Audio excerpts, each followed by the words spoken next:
நம்ம தமிழ்நாட்டில் சினிமா படத்தில் வில்லன் கத்தி எடுத்து காட்டுறாருன்னு தான் பார்ப்போம்.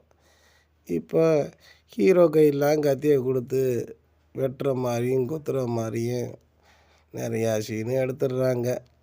ஆனால் அதை பார்த்து தான் இன்றைக்கி தலைமுறையை பூரா கத்தியை எடுத்துக்கிட்டு சுற்றிக்கிட்டு உள்ளே போயிடுறாங்க.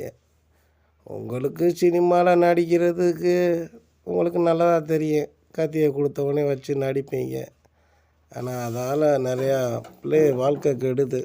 பாவம், இன்றைக்கி நிறையா பேர் குடும்பம் ரோட்டில் இருக்குது. ஜெயிலில் பிள்ளையை விட்டுட்டு ஆத்தாள போனும் மெண்டலாக தெரிஞ்சவங்கெல்லாம் நிறையா பேர் இருக்காங்க. உங்களை பார்த்து கெடுற மாதிரி நீங்கள் படம் எடுக்கக்கூடாது. கதையாக இல்லை இந்த உலகத்தில். மதுரைக்குள்ளே வாங்க, கதைக்கா பஞ்சம். நான் தானே 1000 கதை. அந்த மாதிரி கதையை சண்டை இல்லாமல் ஒரு சமரச கதை, ஒரு ஜாதி ஒற்றுமை கதை இப்படி கொண்டுட்டு வாங்க. அப்போ தானே நீங்கள் நாட்டில் நல்ல பேர் எடுக்க முடியும். இன்னும் கத்தியை காட்டிக்கிட்டே இருந்தீங்கன்னா அடுத்து ரவுடியை பூரா உங்கள்கிட்ட வர ஆரம்பிச்சிடுவாங்க இன்னும் கொஞ்ச நாளில்.